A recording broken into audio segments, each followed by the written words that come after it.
A little early. I was like, no, we're late. We'll call this meeting of the Silver City Town Council to order. Please rise and join us for the Pledge of Allegiance. I pledge allegiance to the flag of the United States of America, and to the republic which stands one nation under God, indivisible, with liberty and justice for all.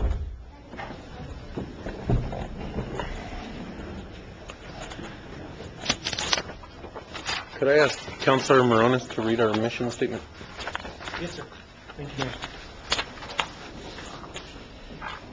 Silver City is the hub of an inclusive community settled within a small town that, through guided growth, honors and preserves its historical, cultural, and natural heritage, while facilitating jobs, health, and education resources such that the residents and visitors may enjoy and protect the recreational opportunities of the area and high quality of life. Thank you very much. Next on the agenda with action is proclamations, and we have 3 of them tonight. And we're going to start with Athletic Training Month in the town of Silver City, March 2012. Is Tara Strain here? If you'd join me at the podium.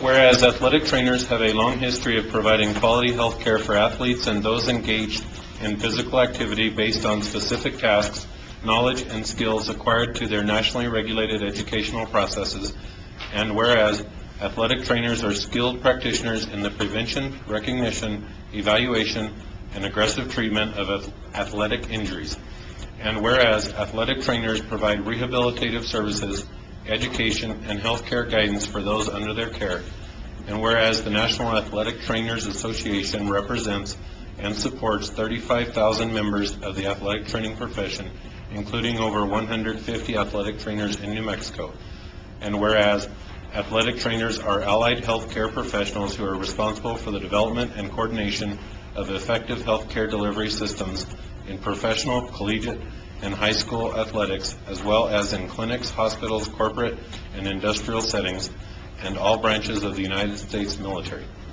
Whereas leading organizations concerned with athletic training and health care have united in a common commitment to raise public awareness of the importance of the profession of athletic training and the role of athletic trainers in the provision of quality health care services.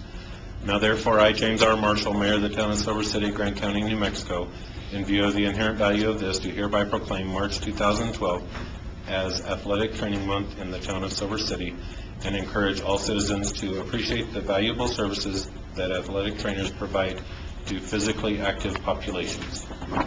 And this is Tara Strain, an athletic trainer. Thank you.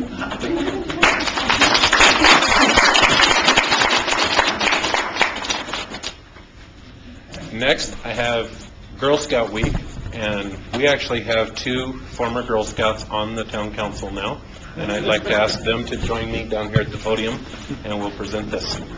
You actually have 3. Michael Morones was a registered Girl Scout several years ago. She told me not to tell. Oh, I'm sorry. Erase that from the tape. You want to join us too, Mike? Oh, yeah. Dads can be Girl Scout leaders.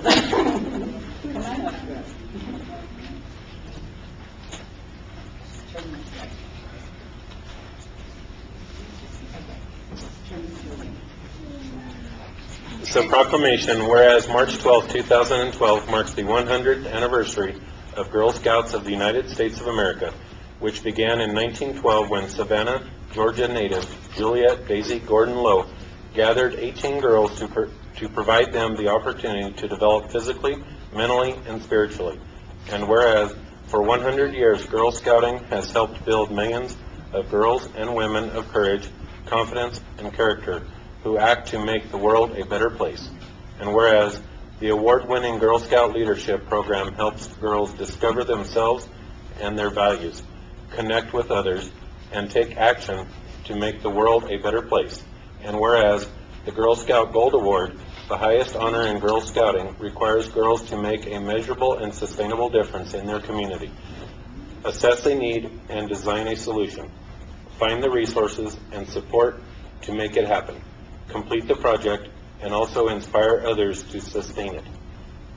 Whereas core programs around science, technology, engineering, and math, environmental stewardship, healthy living, financial literacy, and global citizenship help girls develop a solid foundation in leadership. And whereas through the dedication, time, and talent of volunteers of different backgrounds, abilities, and areas of expertise, the Girl Scout program is brought to over 200 girls in grades K through 12 across Grant County, New Mexico. And whereas today more than 50 million American women are Girl Scout alumni, 3.3 million girls and adult volunteers are active members, and Girl Scouts is the largest member of the World Association of Girl Guides and Girl Scouts, a global movement comprised of more than 10 million girls in 145 countries worldwide. Now therefore, I, James R. Marshall, by virtue of the authority vested in me as mayor of the town of Silver City, Grant County, New Mexico, do hereby applaud the commitment of Girl Scouts of the United States of America for their 100 years of leadership and expertise as the voice for and of girls, and proudly proclaim the week of March 11th to the 17th, 2012 as Girl Scout Week. Thank you. Thank you. You do. Can we get a picture so I can get these two little ones up here? They did. Wait, of course. What would you like? Can we move down this way and get away from this podium? All right, you guys stand in front so that they'll see you. Here.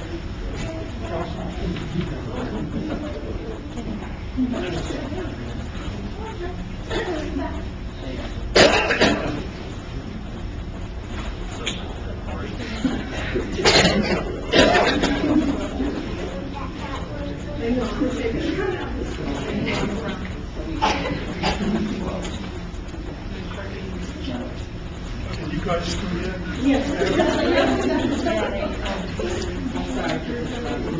Ready? On three. 1, 2, 3. One more.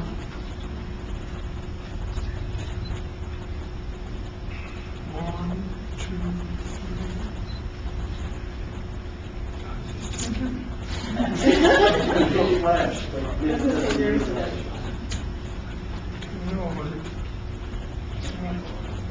Otherwise, Margie didn't get a good one. I think so.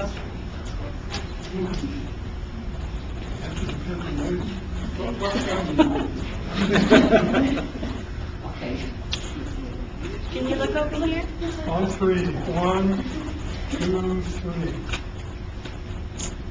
Yeah, just did it flat. Okay. Thank you.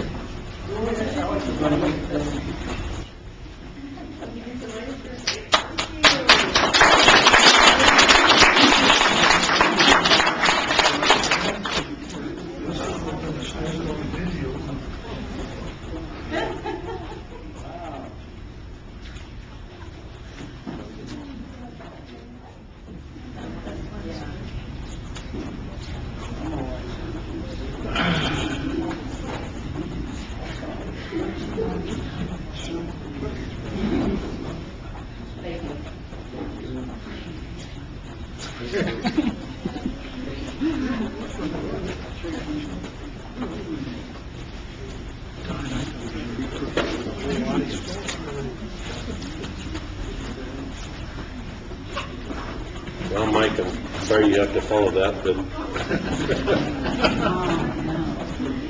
our next proclamation is on Fair Housing Month. Mr. Mike Ely here is our housing guru for the town. Whereas fair and equal housing is a right guaranteed to all Americans, and whereas the principle of fair and equal housing is not only a national law and policy, but a fundamental human entitlement, and whereas all citizens have the right to live where they choose within their financial means, and whereas people must not be denied housing because of race, color, religion, sex, national origin, handicap, or family status, And whereas the town of Silver City acknowledges the importance of assuring fair and equal treatment to all citizens, and whereas the town of Silver City and the students of Harrison Schmidt Elementary School are working together to produce a fair housing exhibit, which will be displayed at City Hall and the City Hall Annex. Now therefore, I, James R. Marshall, Mayor of the town of Silver City, do hereby proclaim the month of April 2012 as Fair Housing Month, and urge all citizens to participate in appropriate activities to commemorate this event. Thank you, Mayor. On the exhibits that we will be placing at the City Hall and at the City Hall Annex, there's contact information on there. So if anyone runs into any kind of difficulty, they can use the contact information that's on that display. Thank you. Thank you.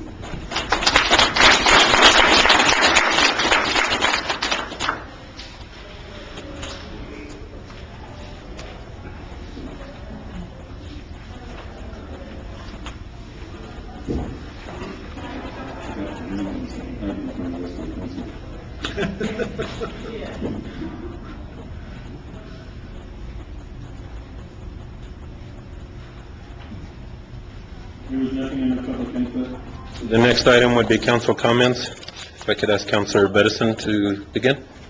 Thank you, Mayor. I want to congratulate Councilors Cook and Ray on their first election to office. And congratulations to Councilor Moronis and Mayor Marshall on their re-election. Yes. And I'm looking forward to working with all of you in the next year and continuing the good work the council is doing for the residents and of Silver City and for the visitors to our town. So that's all. Thank you. Councilor Cook. Well, I don't have a lot of comments yet. I'm new. I hope in 2 years, I hope it flies by because I'm having so much fun as a city council person. I guess that's about all I have to say yet. Thank you. Councilor Ray. Welcome, Polly, and congratulations, Mayor, and Mr. Moronis. And I too, I'm looking forward to working for the next year. And with that, I'll leave Mr. Moronis. Thank you, Councilor Rose. Thank you, Mayor. Welcome to Councilor Cook. Congratulations, Councilor Ray and Mr. Mayor.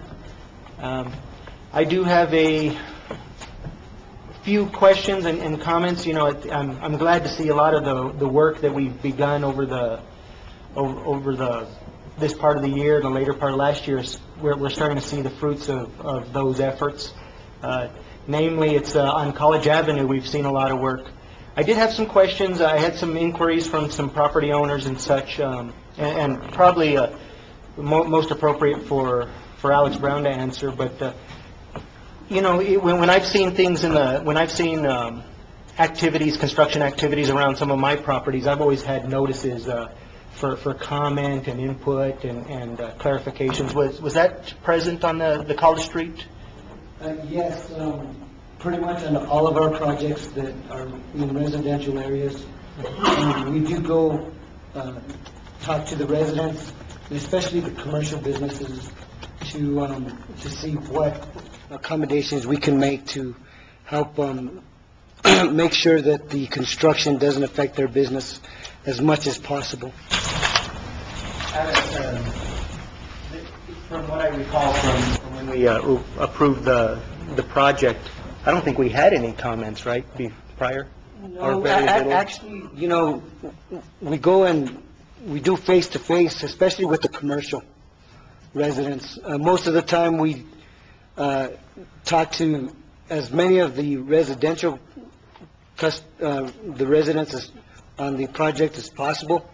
I mean, I've seen in many of the CDBG projects especially, there's been many times that we've been able to fix problems that they're having. For instance, their driveway's in the wrong place, was put in the wrong place originally. They ask us to move it, or they plan on splitting their property.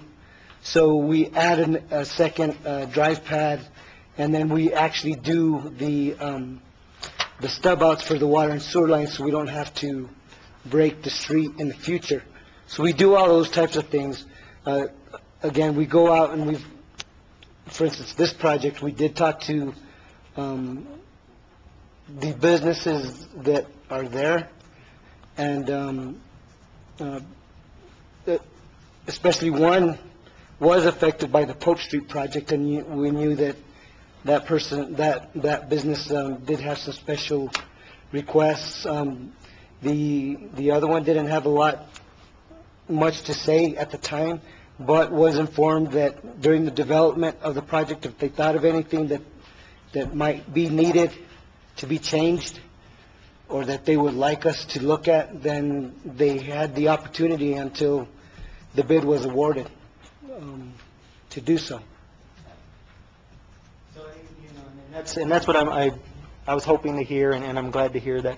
When and we've made accommodations for those after they've done that, after they've requested it.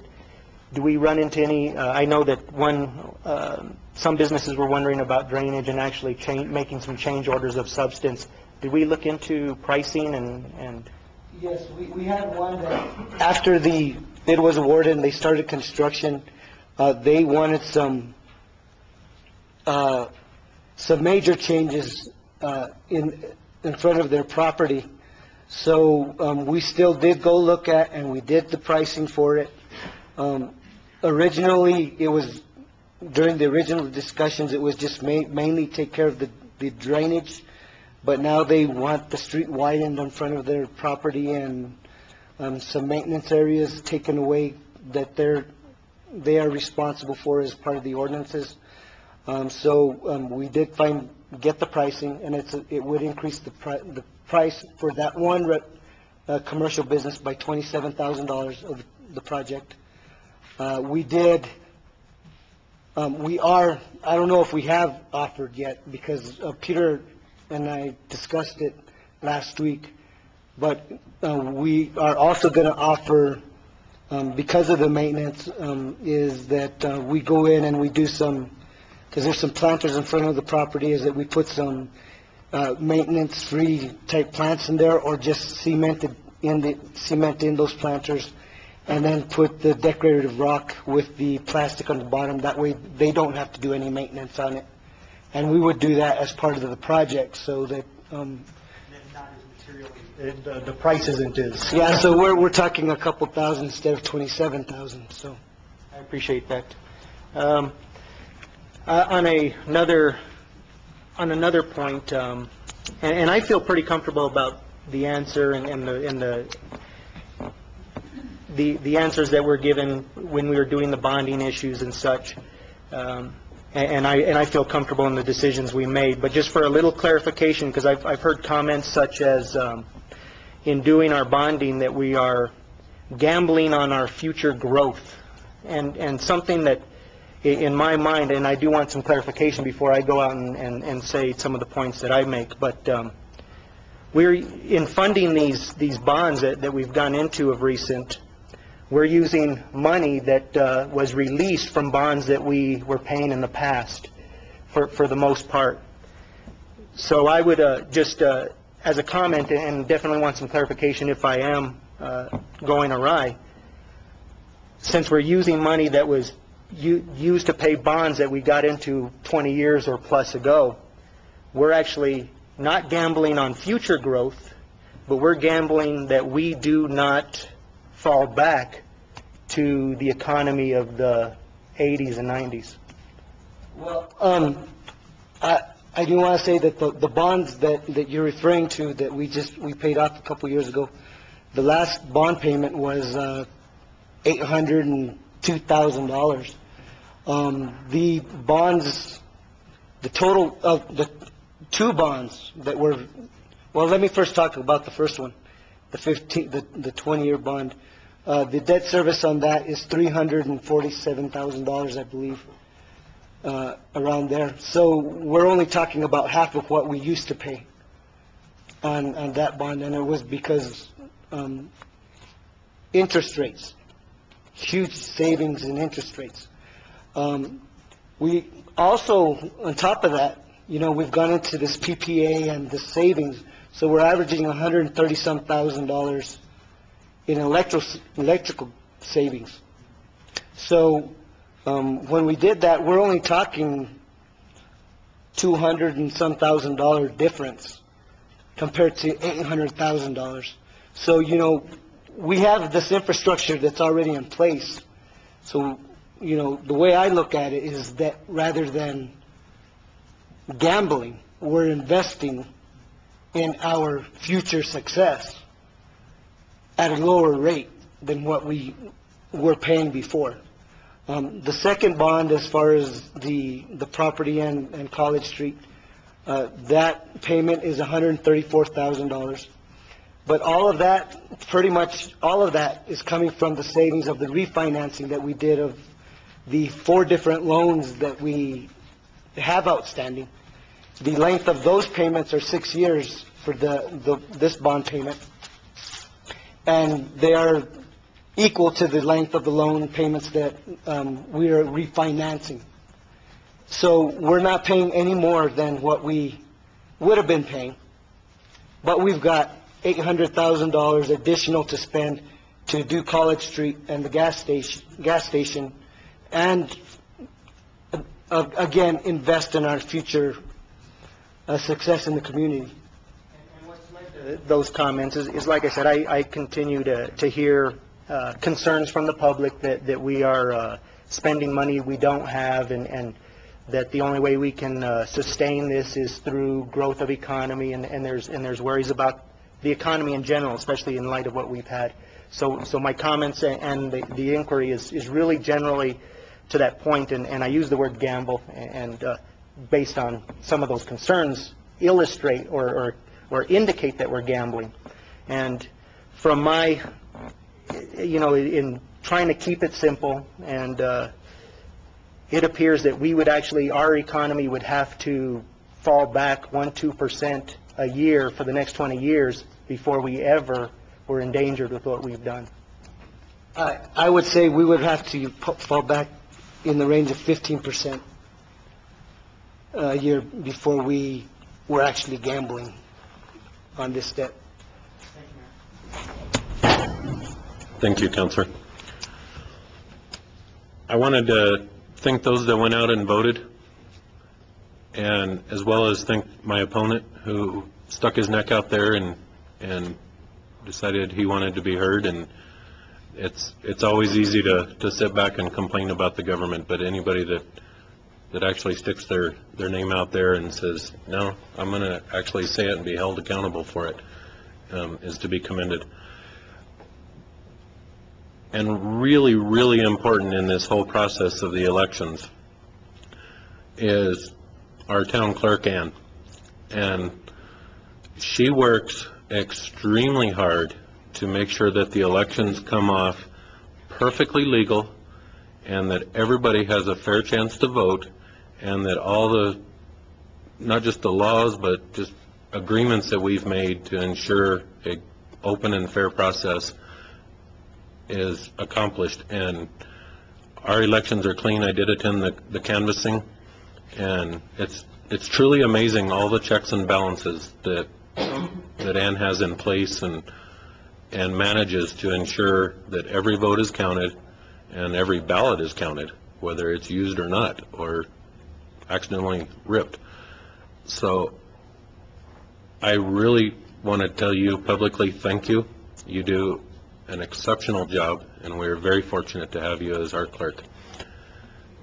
And supporting her in the election, I believe, and you might correct me if I leave somebody out, but I know on election night, Yolanda was down there, Stephen and Renee were all down helping you.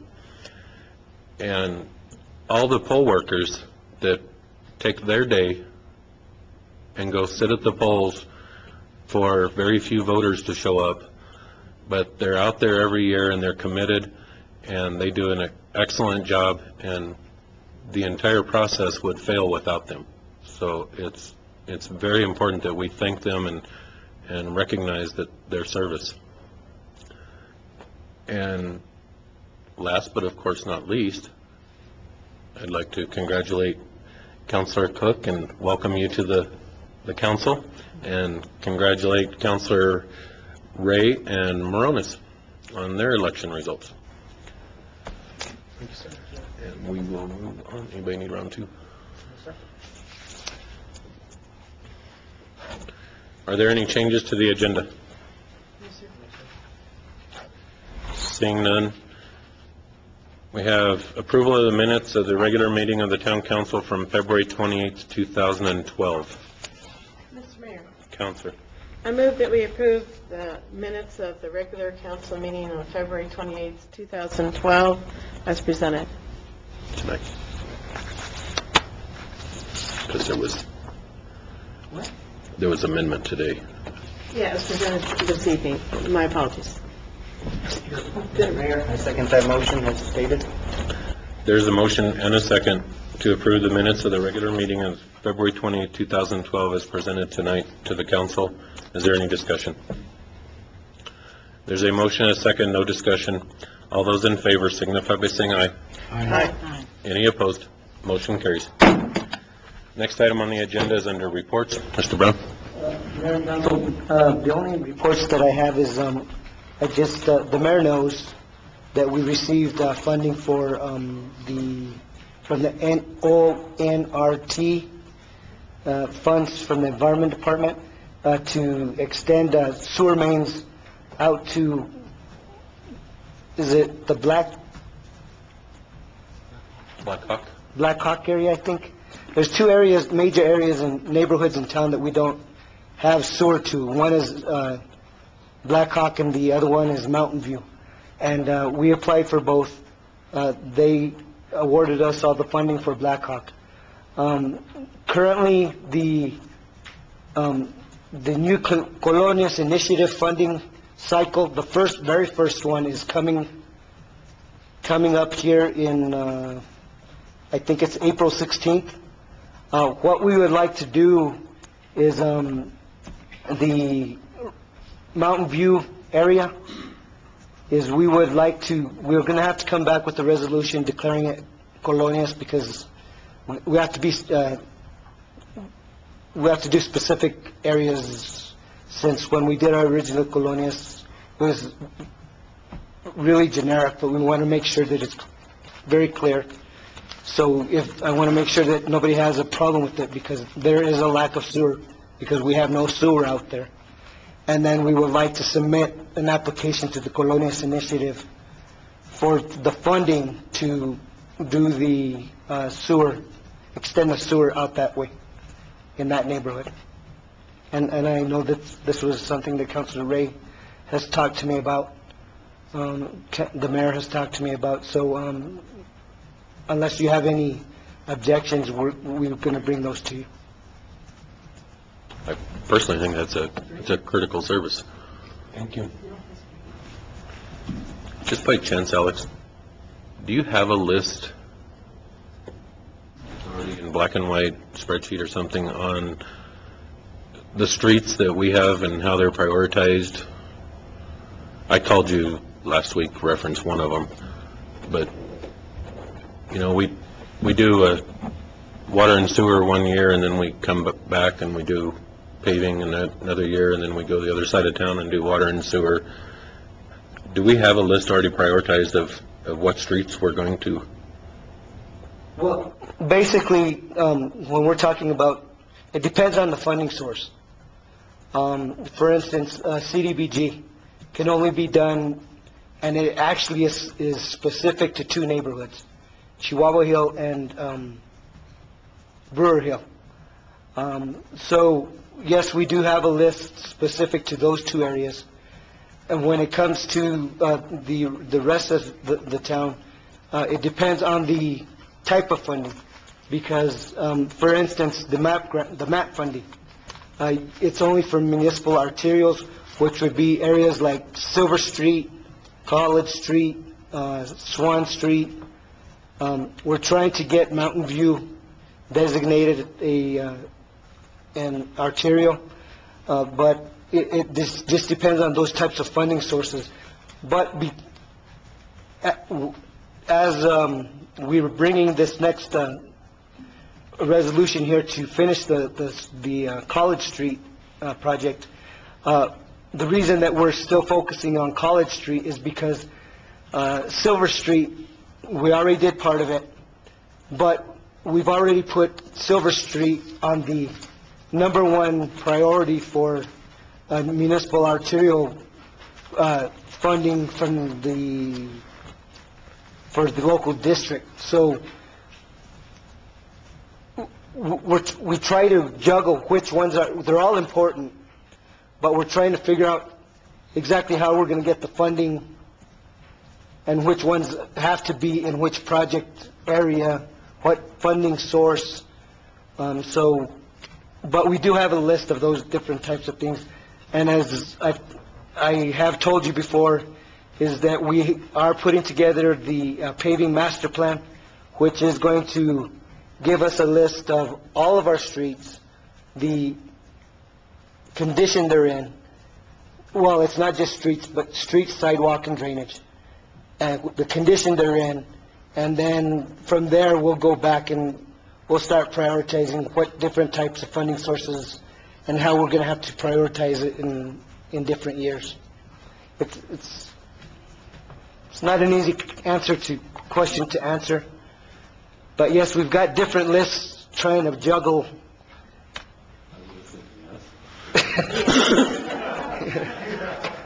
But there's many lists, and that's why we get all of these different types of funding sources, is because we're not just focusing on one list and sticking to it. We're trying to get everything that we possibly can. I understand that. I think what you just said was very important for the public to hear. So I do appreciate that. I was being funny. But Councilor Bedison. I'm glad the mayor brought it up, just because I've been recently hearing some concerns from residents along Juniper, because there's been chip sealing, but I think it's been quite a long time since it's been really paved. In those neighborhoods, we would probably continue to chip seal. Yeah, I know. Because the base there is... Right, and there's been some concerns about that, and some of the sidewalks, some are holding up great, and then you kind of walk along, and all of a sudden there's a portion that's crumbling. So I've asked those that have called me or have spoken to me about it to please let me know which portions that they're concerned about. And I've also informed them if there are significant potholes, that there's a report a pothole link. And I know the website. that crews have been out because the potholes, I didn't report them. I was kind of waiting. I figured, hopefully the snow would go away. And the two huge ones in front of my house and the big one right at the stop sign that I think people kept kind of dipping into got filled recently. So, yeah. And also, we do have, because per the current ordinances, the sidewalks actually are part responsibility of the property owner and of the city. So there are cases where we do have a list of residents who have come in, and there's one list where the residents want us to fix the sidewalk at the town's full expense, and there's a second list where the resident is willing to cost share. So as the funds are available, the cost share ones move a little bit faster than the ones that aren't cost sharing unless there's safety issues. Safety issues will be taken care of no matter. That is our first priority. So this is the case even for sidewalks that were put in WPA sidewalks, which is what a lot of the sidewalks are up in District 1, especially in that area, because that, just like downtown. We'll have to go through that special process of making sure we work around the stamp and the whole thing, and... Yeah, you want to work around. And there's sections where the stamp is still visible, and it's great. But, over the years, for instance, for some of the residents, I know that the issues in front of my house and then further down the street in a couple areas have to do with when the gas company came in and rerouted all of our gas lines, and did all that. I know that they, basically the integrity of of the street was destroyed by doing that, because they did fill everything back in, and they did everything properly, and then they came back in and repaved portions of, the area. But there's still that portion where that's where with a little bit of rain and a little bit of snow, that's where things start to happen. But I just want to say the crews are out. I've seen them out, and they're going through town, and they are filling in the potholes. So I want to thank the city crews for doing that. They're doing a good job. Okay, thank you. Would you ask them to quit filling potholes in front of the Councilor Bedison's house, because then I get emails about favoritism. No, they did it all down the street, all right? I'm just saying, I just noticed it because I drive in and out of my house more often than not. Chief Bencomo, do you have any report? I feel a little odd reporting on this, but about a week and a half ago, 2 weeks ago, we were having issues with the traffic light at 180 and 90 South that apparently got taken care of. Well, the state highway employee discovered that a lot of the wiring was pretty corroded. He believes it was due to the resurfacing, and anyway, they were out here today just to let the public know that beginning. I really want people to take the time. I believe the video is about 20 minutes to really listen to all the activity and all the stress that was occurring during that fire. We do want to instill common sense in people out there. We do want to instill fear that it could potentially happen again. So, anyway, that's it. Thank you.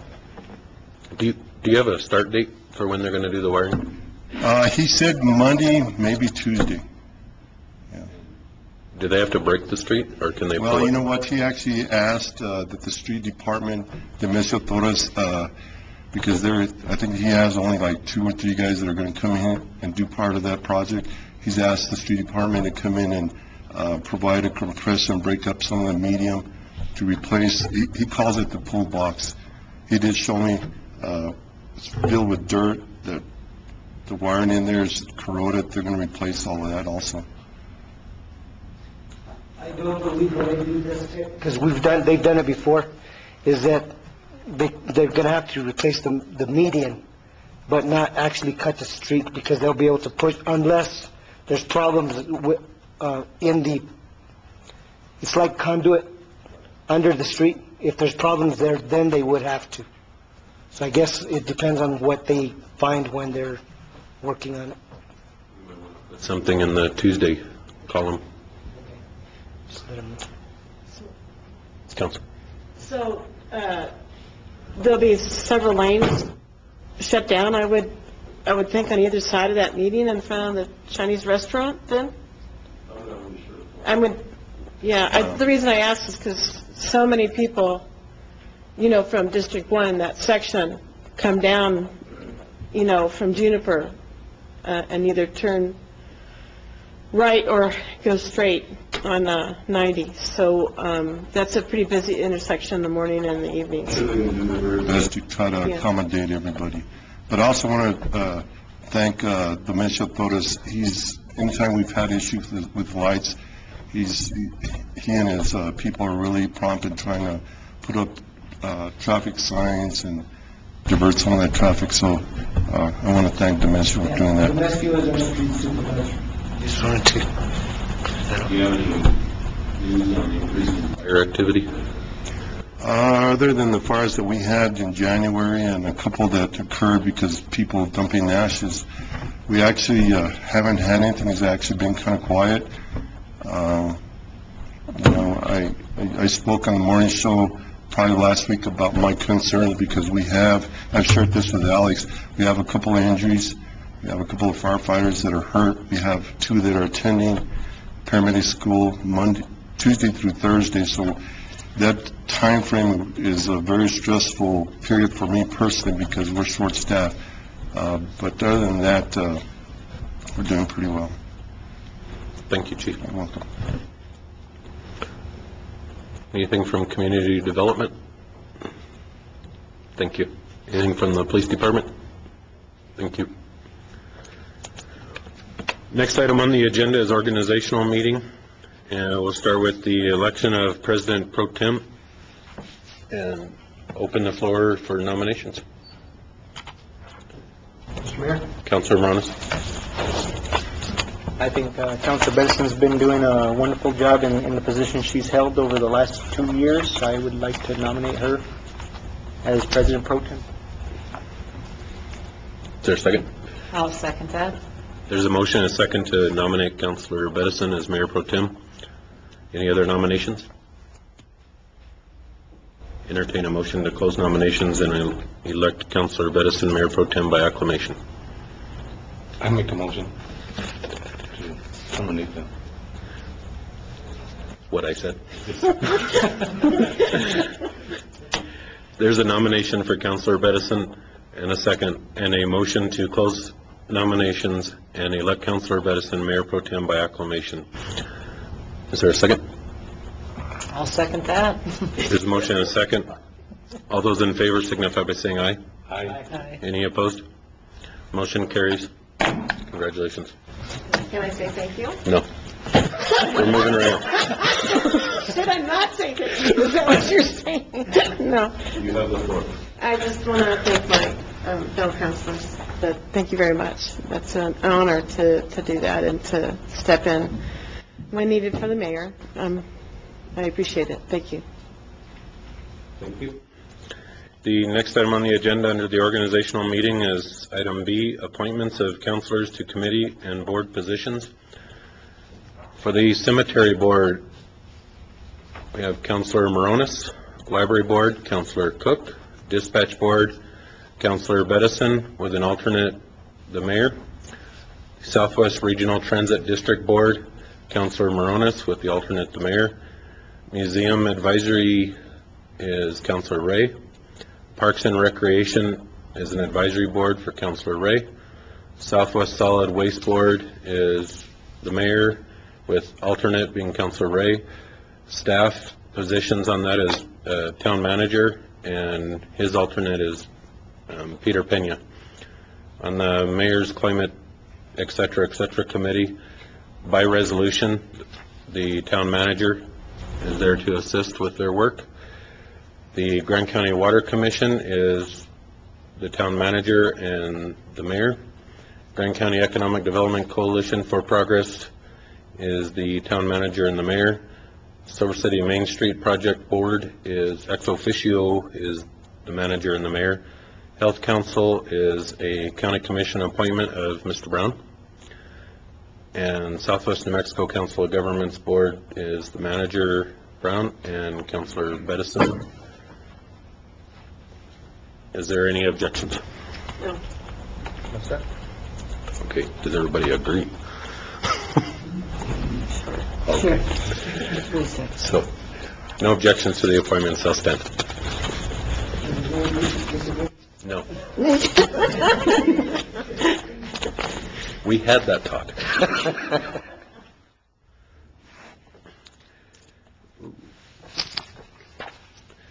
Next item on the agenda is a public hearing, approval, disapproval of request for a restaurant liquor license, application number 804271, applicant name James, correct me if I'm wrong, Pollitt III, doing business as 106, proposed location 106 North Texas Street, Silver City, New Mexico 88061. Next, the town council will serve as the hearing board, and I as mayor will be the presiding officer. Have any members of this hearing board had ex parte discussion with any person regarding the subject matter of this hearing, or had any communications from any party to this case? Mr. Mayor. Councilor. Mr. Mayor, I ran into Mr. Polletti. I believe that's correct. Polletti? Polite. My apologies.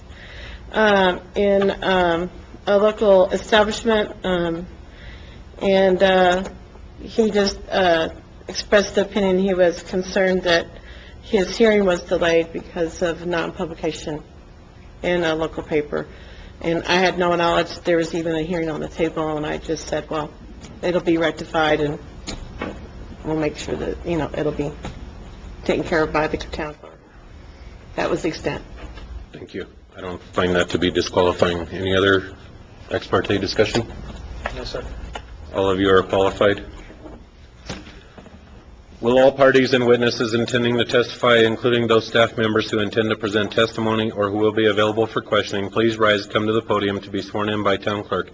If you have not been sworn, you will not be permitted to testify or otherwise participate in the hearing.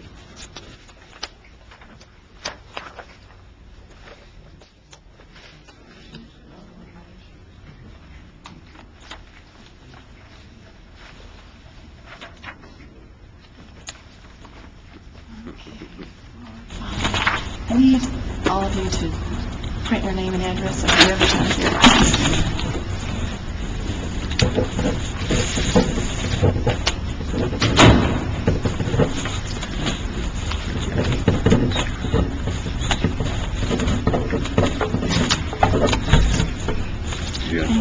I'm in.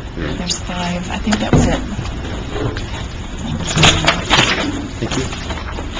Please raise your right hand and repeat after me. I state your name. I, Jeff Dolan, Do solemnly swear or affirm do solemnly swear or affirm that the testimony I'm about to give that the testimony I'm about to give in the matter before this council in the matter before this council is the truth, the whole truth, and nothing but the truth, is the truth, the whole truth, and nothing but the truth, under penalty of perjury. under penalty of perjury. Thank you. Thank you.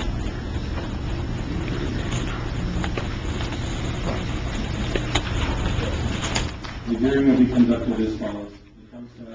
I guess we're not doing that. The applicant shall present their case. Next will come witnesses in support of the applicant's case. The applicant, staff, or witnesses may then be questioned by the hearing board. The presiding officer will then ask the applicant if that concludes its case in chief and states that the proponent and its witnesses will remain available to be further questioned by the hearing board, by staff, or by opponents to the application. Following the close of the applicant's case, witnesses in opposition to the applicant's case shall be permitted to testify, during the course of which the witness may address questions to any previous witness, but such questions shall be made through the presiding officer. The presiding officer shall have the sole discretion in directing the question for response, considering whether the question is relevant, is cumulative to other testimony, or is otherwise inappropriate. At the close of testimony against the application, the presiding officer asks the applicant, is there anything else you wish to be reflected in the record, and then we'll go to the council. Mr. Polite, I apologize. That's okay. You have the floor, sir. Thank you. Well, I guess we're just here to see if we're approved for a beer and wine license for the restaurant.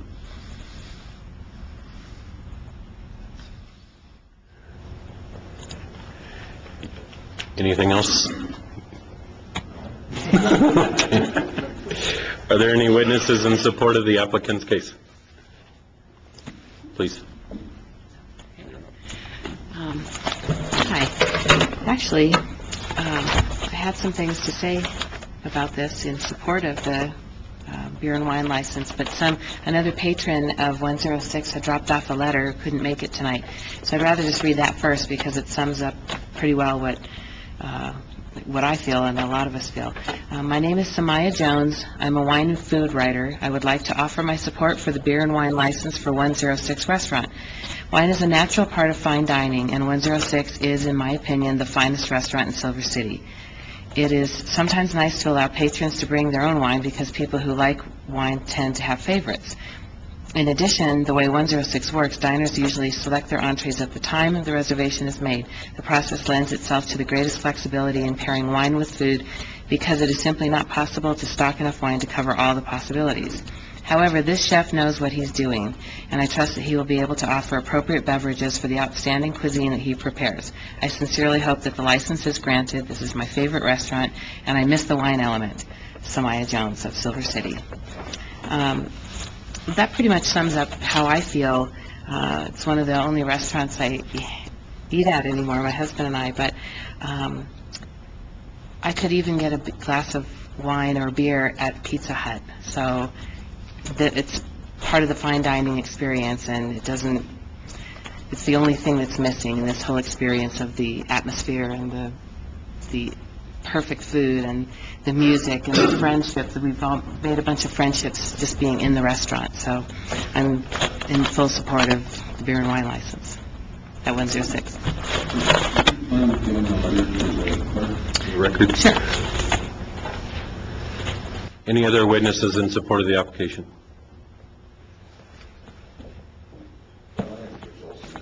I just was here to support Jake on this application. My wife Randy and I have traveled all over the country, and Jake is sort of the what we compare everything to, because we've not found anything comparable to his dining experience. And being able to have, be able to compliment for those people that want to, beer or wine with that would be an advantage.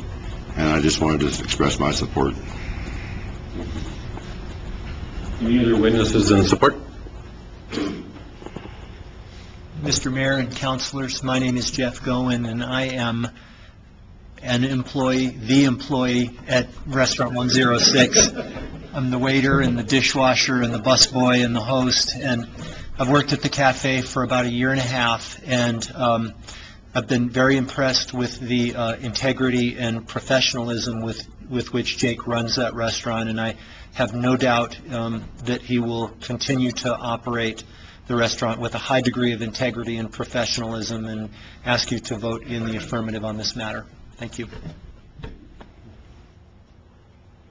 Hi, my name is Patrick Lyford, and my wife and I have been residents of Silver City for about 6 years now, and have been regular customers at 106 for quite a while. We would agree with what's been said, that it's one of the best, if not the best place in town to eat, and I would urge that you support this application for beer and wine. I think it would be a good addition for his restaurant, and we're all real strong fans of Jake, so thank you. Any other witnesses in support of the application? Any witnesses in opposition to the application? I have to ask. Is there anything else you wish to be reflected in the record? He's indicating no. Are there any comments, questions from the council?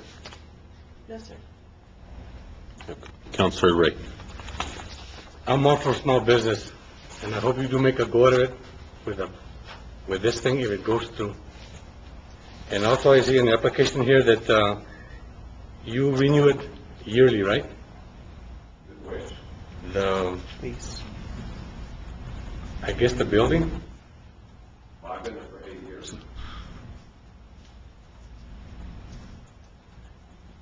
Okay, because it says here, if the land and building not owned by the applicant, indicate the following. And the owners are Diana Engels Leiva? Right. Yeah, I rent the space. Okay.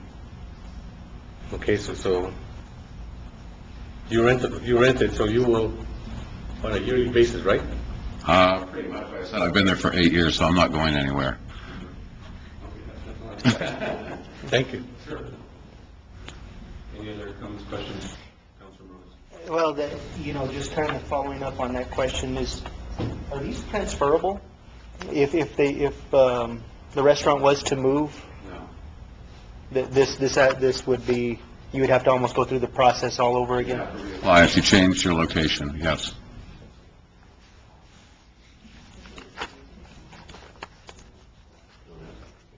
Councilor. Does it get handed, if you were to sell the restaurant, does it get handed to the next owner, or? All right, thank you. Any other comments, questions? Is the hearing board prepared to consider this application or render its decision? Yes. Just real quick before we go there.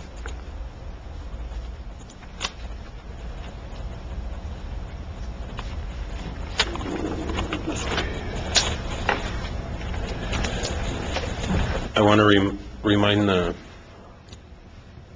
council that the only way to decline the application is if the proposed location is within an area where the sale of alcoholic beverages is prohibited by the laws of New Mexico, and the issuance or transfer would be in violation of a zoning or other ordinance of the governing body. The governing body may disapprove if the proposed location is not properly zoned. The issuance would be detrimental to the public health, safety, or morals of the residents of the local option district.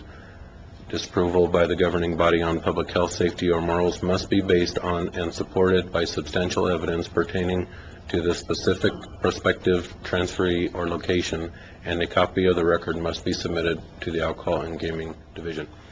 And with that, I'll entertain a motion. Mr. Mayor, Councilor Ray. I make a motion to approve a request for a restaurant liquor license application number 804-271, applicant name James Polite III, DBA 106, proposed location 106 North Texas Street, Silver City, New Mexico 88061. Mr. Mayor, I second the motion as stated. There's a motion and a second to approve the application. Is there any discussion? No. There's a motion, a second, no discussion to approve the application for a restaurant liquor license as testified to. All those in favor signify by saying aye. Aye. Any opposed? Motion carries. Congratulations, you got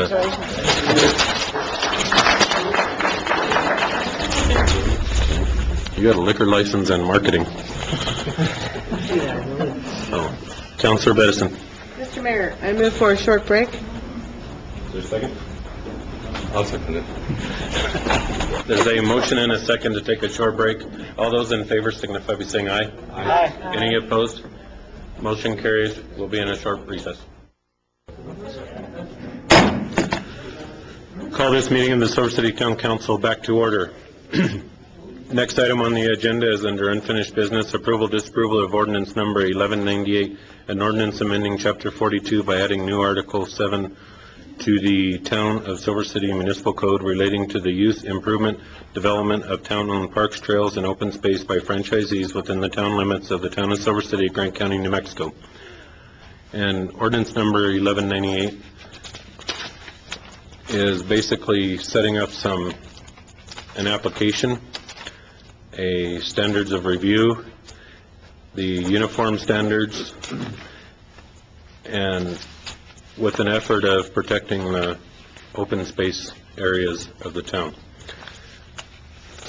There are a couple of amendments that I would like to propose. If you go to page 3 under uniform standards, the second line, where it ends with passage or view, insert all existing utility facilities lawfully constructed prior to the effective date of this ordinance shall be considered grandfathered and not subject to the ordinance, except that existing poles which are found by the town to be offensive to the public safety shall not be considered grandfathered by this ordinance and shall be removed or relocated upon written request by the town. One is it's saying that there is a potential that things were not done in compliance with the existing code and they should not be grandfathered. The other is saying that we're not grandfathering in poles that are placed in areas that would violate public safety. The next that I would propose under B on the same section, last line, is it would read, facility construction shall be constructed either overhead or underground in design as approved by the town manager so as to harmonize with the surrounding location to the greatest extent feasible, and new materials used in either construction methodology will be standardized utility approved materials for the purpose of replacement and restoration. If undergrounding of facilities is required, costs will be subject to rules and regulations governing each utility. Mr. Mayor, Councilor. I move that, or do you want to have discussion first? Okay. Does anybody in the audience want to comment on ordinance number 1198?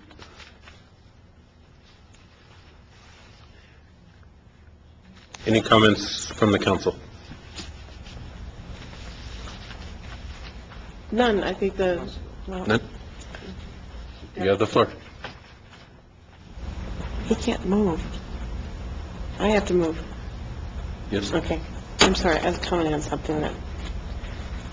Mr. Mayor, I move that the amendments that you just read into the record be made to ordinance number 1198. And approve with the, or with, I will, with the amendments as read. I know I did it backwards. Mr. Mayor. Okay, I've just rewound. We'll start over again. Mr. Mayor, I move that we approve ordinance number 1198, an ordinance amending Chapter 42 by adding a new Article 7 to the Town of Silver City Municipal Code relating to the use, improvement, and development of town-owned parks, trails, and open spaces by franchisees within the town limits of the Town of Silver City, Grant County, New Mexico, with the amendments you read into the record. Is there a second? I second that motion as stated. There's a motion and a second to approve ordinance number 1198 as amended. Any discussion? Mr. Mayor. Counselor? I just want to state that I think that the amendments that were read protect the town in the instance that there may be some existing poles that might be offensive to the public safety, or that there may be some facilities that may not be in compliance with existing code. I think the rest of the amendments as written work well with the ordinance as written, and I actually am in favor of this ordinance as written because I think it provides a layer of protection for our parks, trails, and open spaces that otherwise does not exist at present. Any other comments? Mr. Scavron, do you feel that the amendments that were made tonight are substantial enough to have caused a need for a second noticing? No, I do not believe that they are. I think they're clearing ambiguity and stating the obvious where it comes to the two major changes. One is the language of grandfathering, and that's to make it clear that the law says that existing, the general law is that things that were done legally are not made illegal by subsequent law. That's grandfathering. But if something was illegal previously, you cannot, the grandfathering of an illegal act is inappropriate. So we're just clearing up any ambiguity because there was certain language suggested by P&M. We've incorporated that language, but we wanted to make sure that that language could never be interpreted as that we were condoning past illegalities that may still be existing. So I do not feel that it requires and I did notify, we've been going back and forth on these issues for months with P&M. And I believe that, and also the fact that this is the first ordinance of its type within the state, I think that this is an excellent ordinance. I think it does add a layer of protection to the parks, trails, and open spaces. And I think that this, the NOI gave fair notice to the public and all parties concerned as to what business the town was dealing with. And I do not feel that any of the changes here are significant enough to require a re-noticing the public as to the subject matter that's being considered. Comments, questions from the council? There is a motion, a second, no further discussion to approve ordinance number 1198, an ordinance amending Chapter 42 by adding new Article 7 to the Town of Silver City Municipal Code relating to the use, improvement, development of town-owned parks, trails, and open space by franchisees within the town limits of the Town of Silver City, Grant County, New Mexico, as amended and read into the record tonight. Roll call, please. Aye. Councilor Cook? Aye. Councilor Ray? Aye. Councilor Murray? Aye. Motion carries. Next item on the agenda is approval, disapproval of ordinance number 1197, an ordinance granting to Public Service Company of New Mexico, a New Mexico corporation, its successors, and assigns the right, privilege, and franchise to furnish electricity within the town of Silver City, New Mexico, and granting to Public Service Company of New Mexico, a New Mexico corporation, the right to use any public highway, street, alley, road, or other public place. Councilor Bedison. Thank you, Mr. Mayor. Upon rereading the ordinance, as I do with all matters before us, I determined that there's several items that I thought needed to be clarified and needed to be, hopefully, needed to be included some amendments to protect the town. I sought the counsel of our attorney, Robert Scavron, today, and I would like to make some proposed amendments. Can I read them into the record first, prior to making a motion? Yes. Yeah, I think I'd like to do that. Under Article 2, Grant of Franchise, Section 1, and it's actually also pertains to part of Section 2 in the same article. The last sentence should read, it's removing the first sentence of Section 2 and moving it into Section 1. The last sentence of Section 1 should now read, the extent of the use of rights of way and public places shall not, however, include public safety and fire department facilities. It's just a rearrangement, placing a sentence in the location I thought was better suited.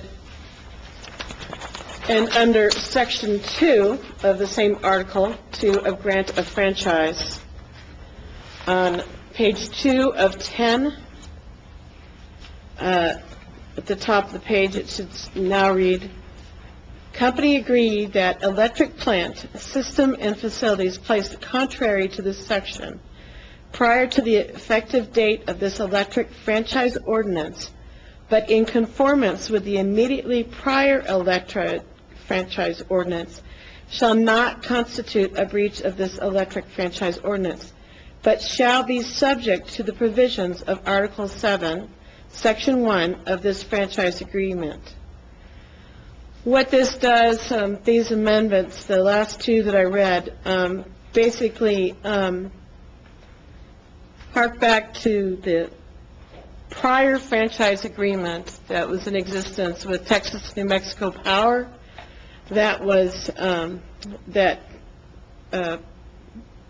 PNM had purchased. Under that prior electric franchise ordinance, they were subject to all of our municipal codes.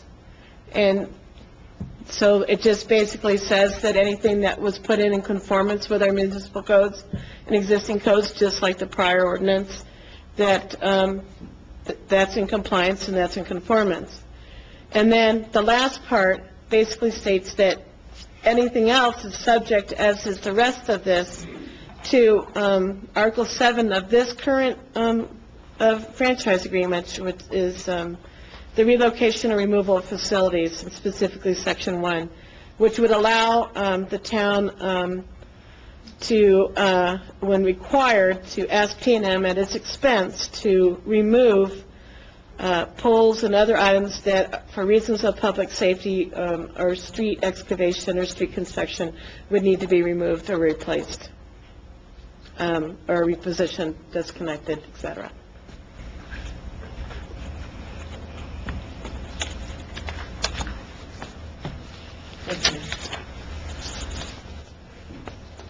Any other comments, questions, amendments?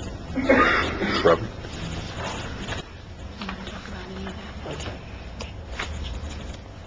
We okay? Yeah. Should I anticipate what your question is going to be? But it's coming. I'm going to go to the public first. Anybody in the audience want to comment on ordinance number 1197? Seeing no comment. Anybody on the council want to comment? Council. Mayor. I just had a little question here on Article 7, Section 1. It says, notwithstanding the foregoing, if P&M abandons a utility pole, which then becomes the property of any pole attachers, such as cable companies or telephone companies, pursuant to a pole attachment or joint use agreement, P&M shall not be obligated to remove such pole. So does that mean then we have 2 poles?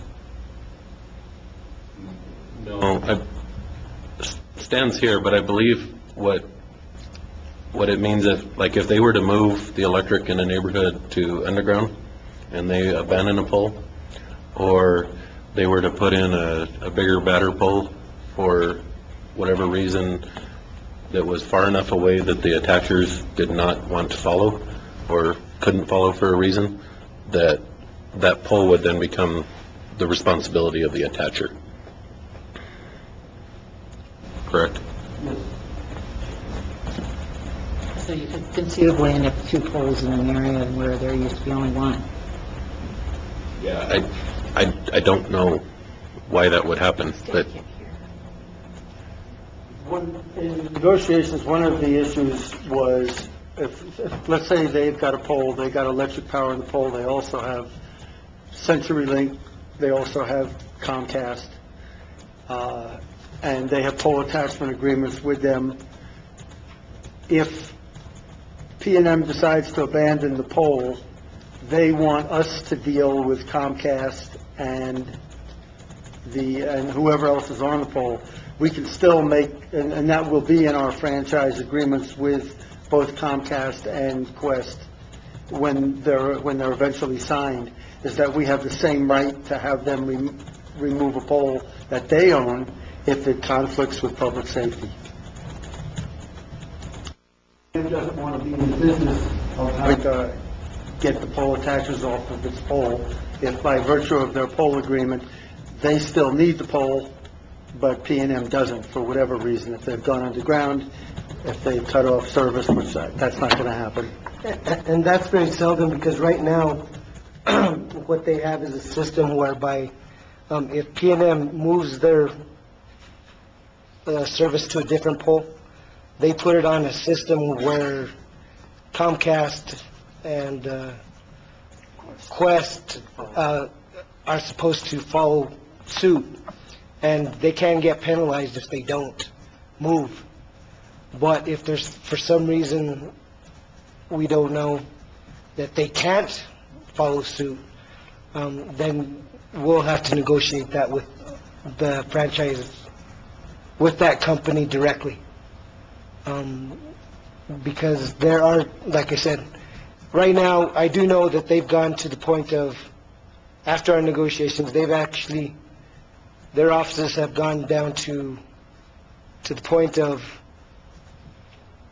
telling these other companies that they're going to start issuing the fines and penalties that are under their franchise agreements if they don't move. But in some cases, there's just the impossibility that, if they've gone underground, the other company may not be able to go underground whatsoever. So they may be left with a cable line or a telephone line that we'll have to deal with that company itself. did you want to respond, Stan? You need to come to the podium, though.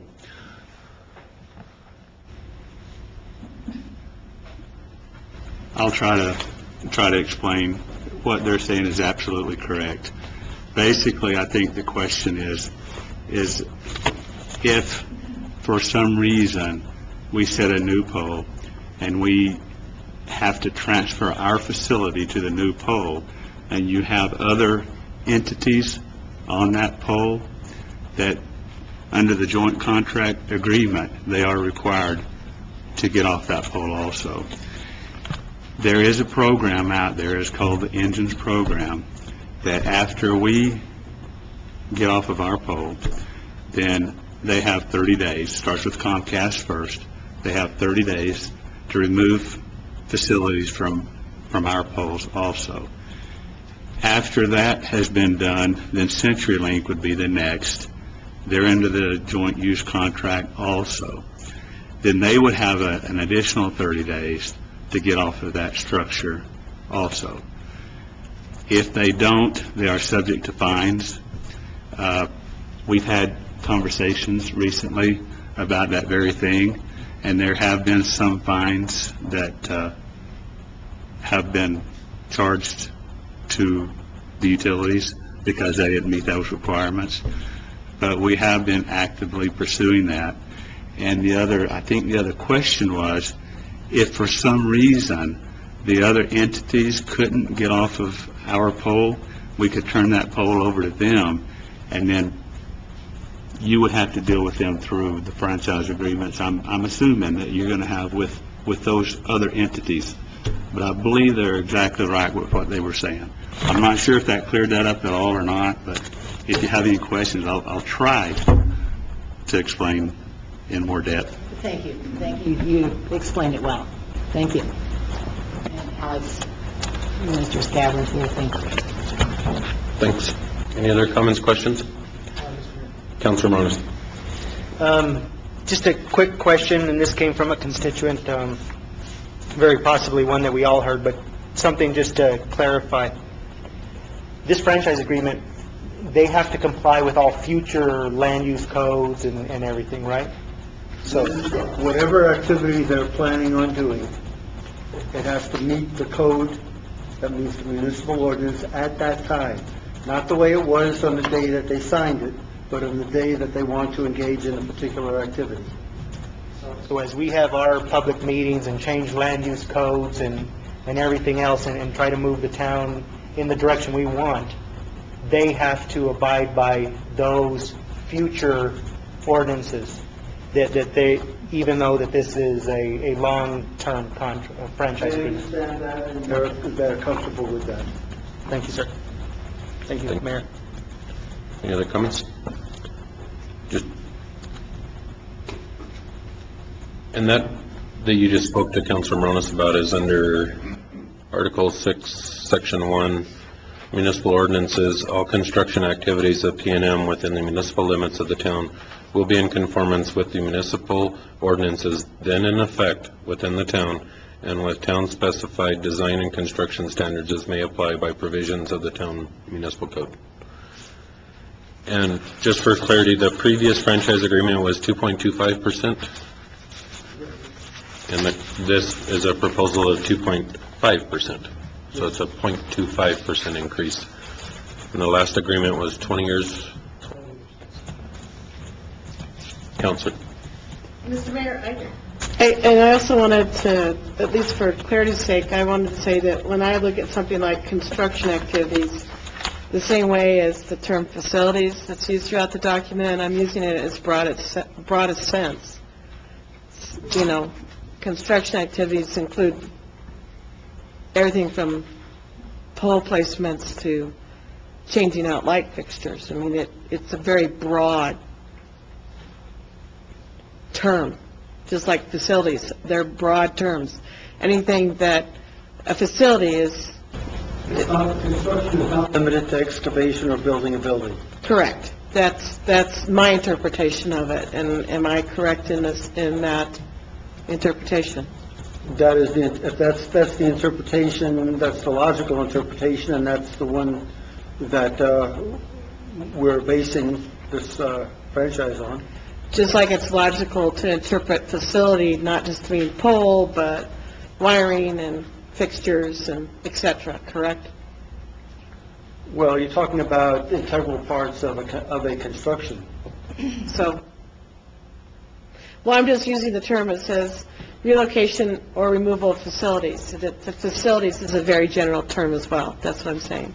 All right. Do you understand what I'm asking, though? Okay. A facility facilitates the operation of the franchisee. Anything physical that facilitates the operation is a facility. Now I know what you're saying. Okay. Yeah, I'm fine. Any other comments? Okay, now you can answer my question.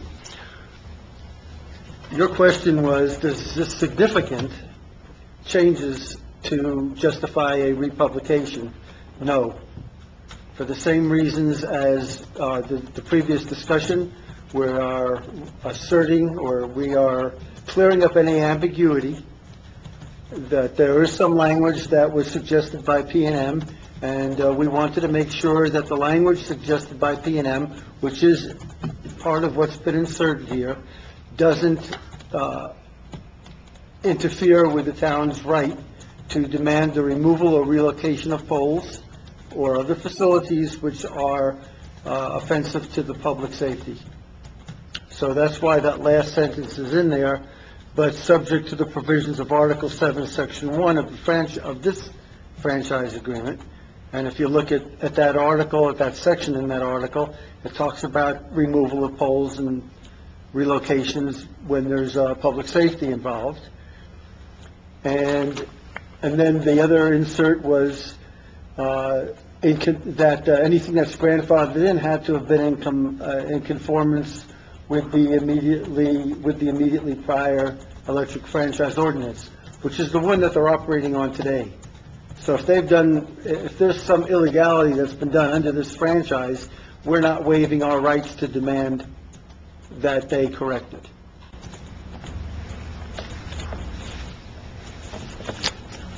Everybody okay? Mr. Counselor. I move that we approve ordinance number 1197, an ordinance granting to Public Service Company of New Mexico, a New Mexico corporation, its successors and assigns the right, privilege, and franchise to furnish electricity within the town of Silver City, New Mexico, and granting to Public Service Company of New Mexico, a New Mexico corporation, the right to use any public highway, street, alley, road, or other public place, with the amendments read into the record by me. Is there a second? Mr. Mayor, I second that motion. There's a motion and a second. Is there any discussion?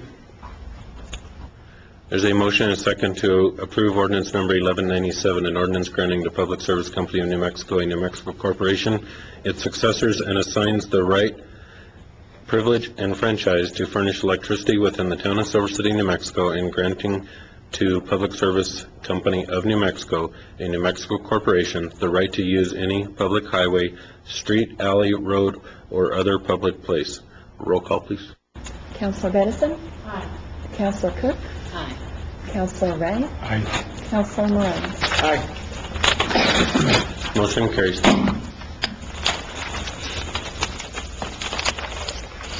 Next item on the agenda is number 12, and it's a consent agenda. It has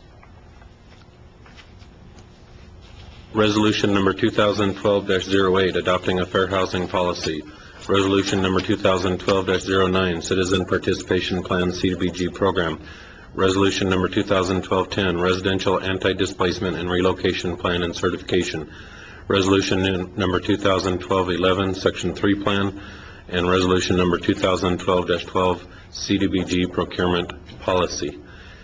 If anybody would like to discuss or debate any of these, they can be pulled off the consent agenda. If not, they will be acted upon one motion, one vote, and reflected in the record as being acted on individually. Is there a motion? You may. I just have one question, Mr. Mayor. These come up every year, is that correct? Okay, that's all I want to know. Thank you. Is there a motion? Mr. Mayor, Counselor. make sure I do this correctly. So, I move approval of consent agenda. Do I need to read all of them off? Consent agenda items A through E. Okay. I move approval of consent agenda items A through E. Is there a second? Mr. Mayor, I'll second it. As stated. There's a motion and a second. Is there any discussion? Alex? Yeah, Mayor and Council, these are the resolutions that are required for us to apply for CDBG funding, affordable housing funding. They are the same exact wording as we've had for the last many years. forever, and they are just required for us to have in place so that we do qualify to submit our applications for the funding. Any discussion? There's a motion and a second to approve the consent agenda as presented, items A through E. Roll call. Counselor Edison. Aye. Counselor Cook. Aye. Counselor Ray. Aye. Counselor Morales. Aye. Motion carries. Next item on the agenda is under new business, approval, disapproval of public celebration permit application for the SRAM Tour of the Gila Bicycle Race Beer Garden on May 5th, 2012 at 703 North Bullard Street, Silver City, New Mexico.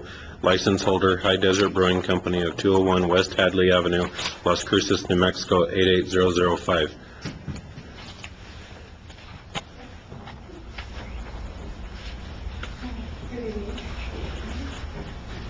I'm Michelle Gales, co-director for Tour of the Gila and president of Tour of the Gila, Inc. Jack Brennan, race director, and we have Nick Seibel, Main Street Project, to abbreviate.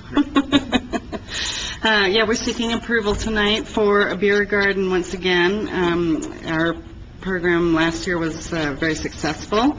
We started our expo in conjunction with Main Street Project with the celebration of spring last year. This year we're just going to downsize to the Downtown Expo. That's nice and catchy. And we expect to have live music again. We are going to make one change and move the kids zone away from the beer garden and put that over next to Gila Hike and Bike. And we have permission to use the parking lot between Curious Kumquat and Curl Up and Die. So we're also moving the bicycle rodeo to that section of street, of which we already have permission. So the whole kids stuff will move and be together and then move downtown towards the kids races at midday. So we are looking for approval and permission to have our beer garden with High Desert Brewing Company out of Las Cruces this year. Would you like to say anything, Nick? Other than speaking for the Main Street Project, we're obviously looking forward to the expo again this year. The Tour of the Gila is a major event for our whole community, and having a race of that caliber be downtown on Saturday presents us with some challenges for the business climate, also presents us with some real opportunities. And so we started working with the Tour of the Gila last year to mitigate some of the challenges and really capitalize on the opportunities. We felt like it was a great start, and we feel like this year's event is going to be even better. Any words, Jack? No. That's it. Thank you. Good evening. We expect a very good quality race, a lot of participants, and again, last year's Beer Garden and Expo was a nice success for us. We're trying to expand things as far as bringing more activities involved with the race, and this was one thing that really did work, and we're glad to be a part of Main Street again this year and do it again. So we expect another nice day downtown. And I'll just mention, it's always a good idea when you have this kind of stage to mention that we're going to have some great bands playing. There's going to be live music throughout the day. In addition to the beer garden, there will be a number of vendors, both bicycle and non-bicycle related, and a lot of great food, including a number of downtown restaurants that are going to have special booths set up where they'll have quick grab-and-go kind of food. So if you want to come down and check out the race and some of the amazing caliber of racers that we'll have here in our community, or if you want to come participate in the citizens races those days, we'll hope you'll come by and enjoy the expo as well. Thanks. Nice introduction. In the downhill section.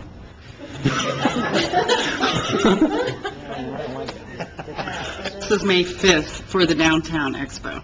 The race is May 2nd through May 6th this year. I think that's it. Any comments? Councilor Besson.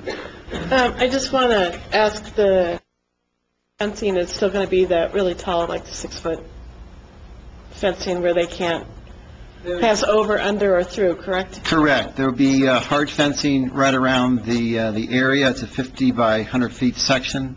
And then we'll have, away from that, some soft fencing so there can't be any transport of alcohol outside of the beer garden. We should point out, that's 6-foot fencing, and it will not be, or at least last year, was not 6-foot high fencing, but it does have that DMZ in between the two layers of fencing, where basically they're far enough apart that you can't reach one fence from the other fence, and no one's allowed to be in that sort of no man's land between the two fences. So even though it's not high enough you can't reach over, they're far enough apart that you can't reach across. Does that make sense? Yeah, the reason I ask is because other entities that do this follow the guidelines of not passing over, under, or through, even though they have a DMZ zone. They also have extremely tall fencing around to ensure that that doesn't occur. And I think with all of the folks downtown, I'm glad that the kids' stuff has been moved away, but I also know that that's an attractive area, and I would just encourage the tour to consider that is one of the things that the alcohol and gaming does require. You can't pass over, under, or through. And there'll be also security there, both at the entrance and the exit for this facility.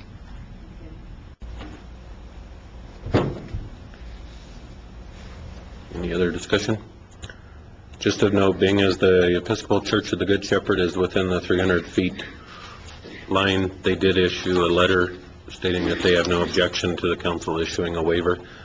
And if you're so inclined to make a motion to approve the public celebration permit, please include the issuance of a waiver for the statute that you should have in front of you.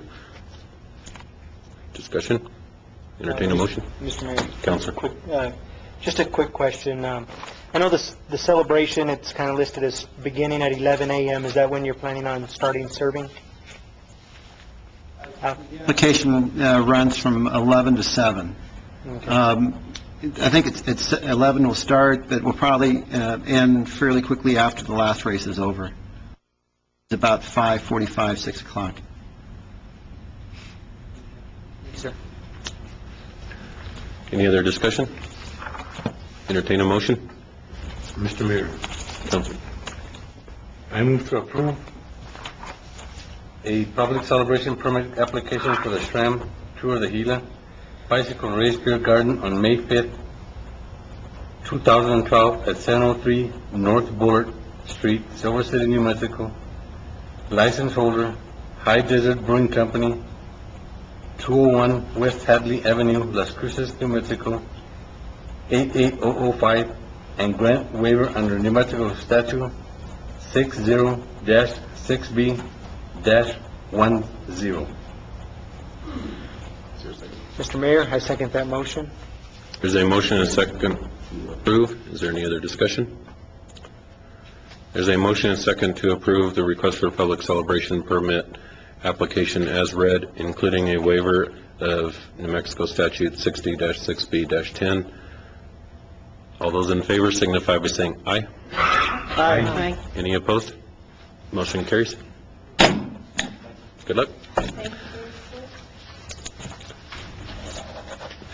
Next item on the agenda is approval disapproval of resolution number 2012-13, a resolution supporting an application for New Mexico Department of Transportation Municipal Arterial Program funding. Mr. Brown. Council, this is a resolution authorizing us to submit a grant to the state of New Mexico under the municipal arterial funding process. It is for the second phase of College from Cooper all the way up to East Street. And it would be for the development repaving,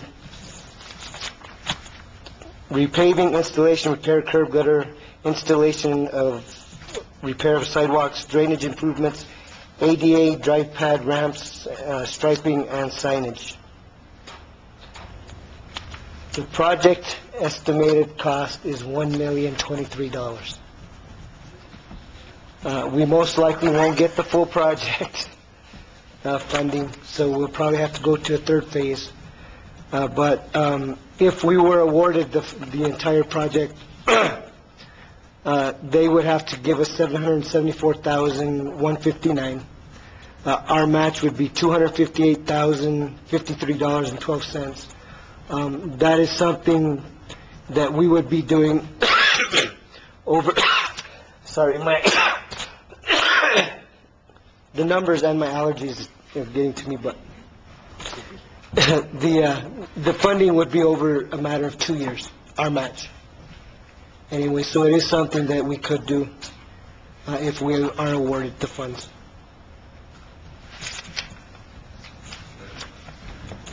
Any discussion from the audience? Seeing none, any discussion, comments, motion from the council? Councilor Cook. Sorry. Alex, where was that, where the $1 million thing, where did it start and where did it end? E Street? It ended on College because the current project is supposed to end at Cooper, at above the library. And then this project would start there and end at E Street. So that's the $1 million. Yes, that's the $1 million project.